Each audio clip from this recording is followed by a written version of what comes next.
when men hear me, they like, see, that's what's wrong with y'all women. Y'all don't know how to close y'all mouths.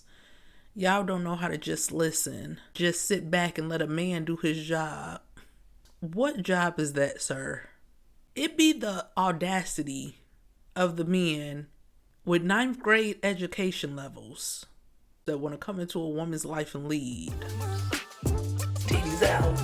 And I've been struggling to unbig my back for 30 days and 30 nights, so let a bitch struggle in peace.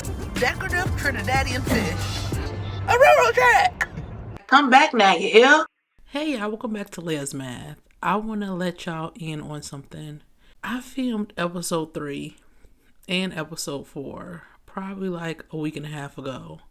And when it was time for me to edit those episodes, I just end up scrapping both of them. It's now 11:34 p.m. and it's Sunday. This episode will be coming out tomorrow at 1 o'clock. So I need to film this episode, edit this episode, and release this episode in 13 hours.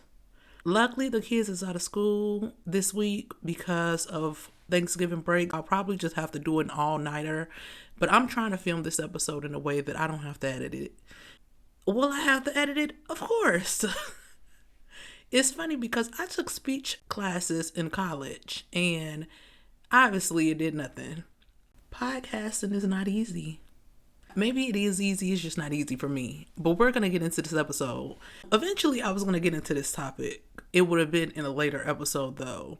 I went to a networking event probably like a week ago. And I met these podcasters, Cody and Io. Their podcast name is Motion and Success.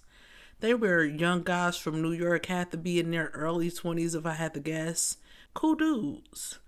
Io has African parents and Cody has Caribbean parents. Somehow the topic came up about African and Caribbean guys.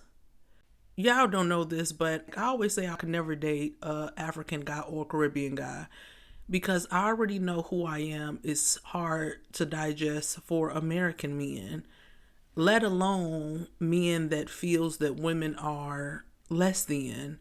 Not saying that all African or Caribbean people feel that way, but I just feel like when it comes to those type of men, they feel like they have to be leaders.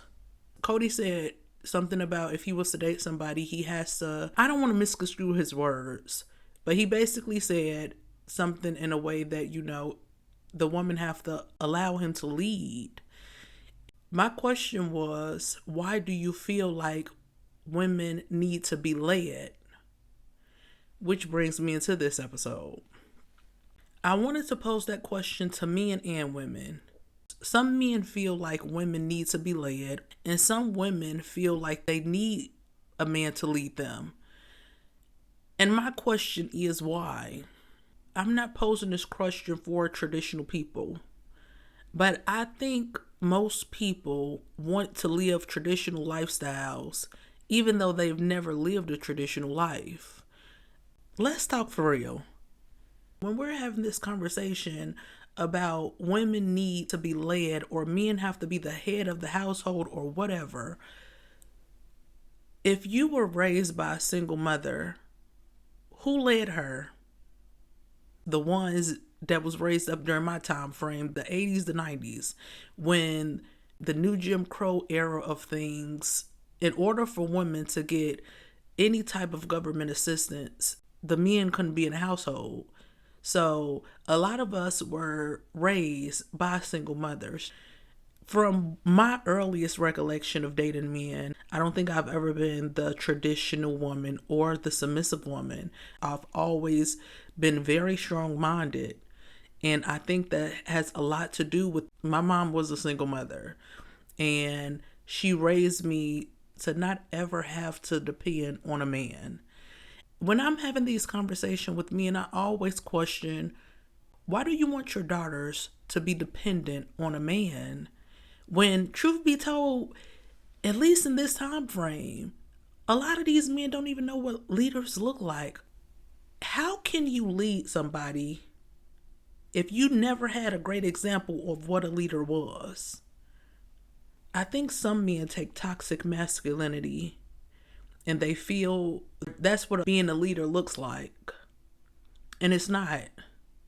When I see men have conversations about they want submissive women, the first question I tend to ask them, were you raised by your father? And if you were raised by your father, what was his relationship with your mom? Because you can have a dad in the household and your mother could be a married single mother.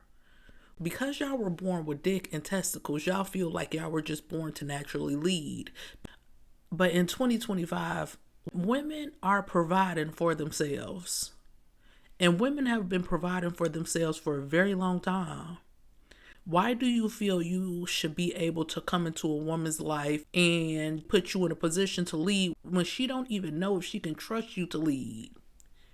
If we gonna really keep it a buck, a lot of y'all don't even know how to lead. If this doesn't apply to you, let it fly. Because I'm not speaking to all men, because I've met great men that have a healthy level of respect for women and they don't see us as less than. There's no head of household here. And when I say there's no head of household, it just means that me and my husband are teammates. I don't control him and he don't control me. I have a lot of African friends. Their mother didn't have a say. Whatever their dad said went.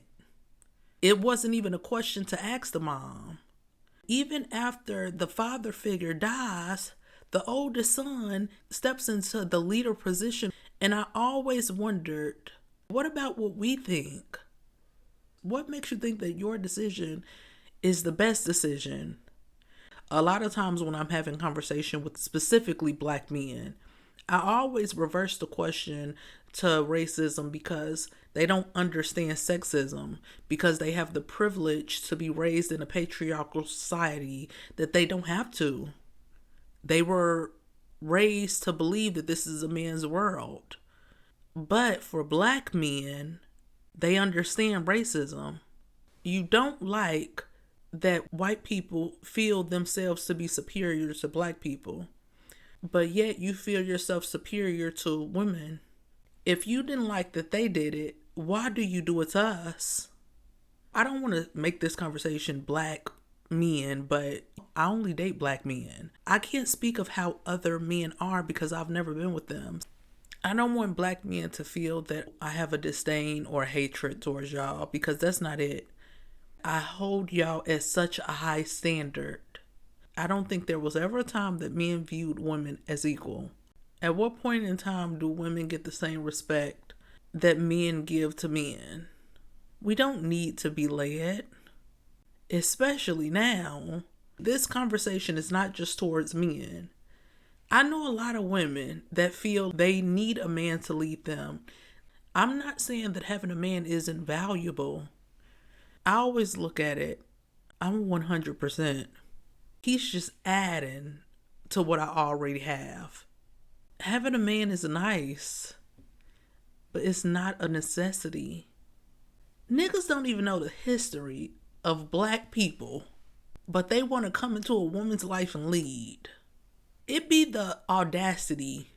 I want to end this episode with, if you're a woman that wants to be led by a man, find you a man that's leading you in the right way.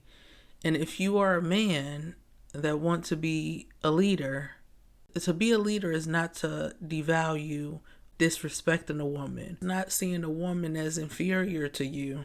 Being a leader is understanding that your partner is your teammate. And without her, there will be nothing to lead. I hope y'all enjoyed this episode. I'll see y'all in Friday's episode. Bye, y'all. Titties out. And I've been struggling to unbig my back for 30 days and 30 nights, so let a bitch struggle in peace. Decorative Trinidadian fish. A railroad track. Come back now, you hear?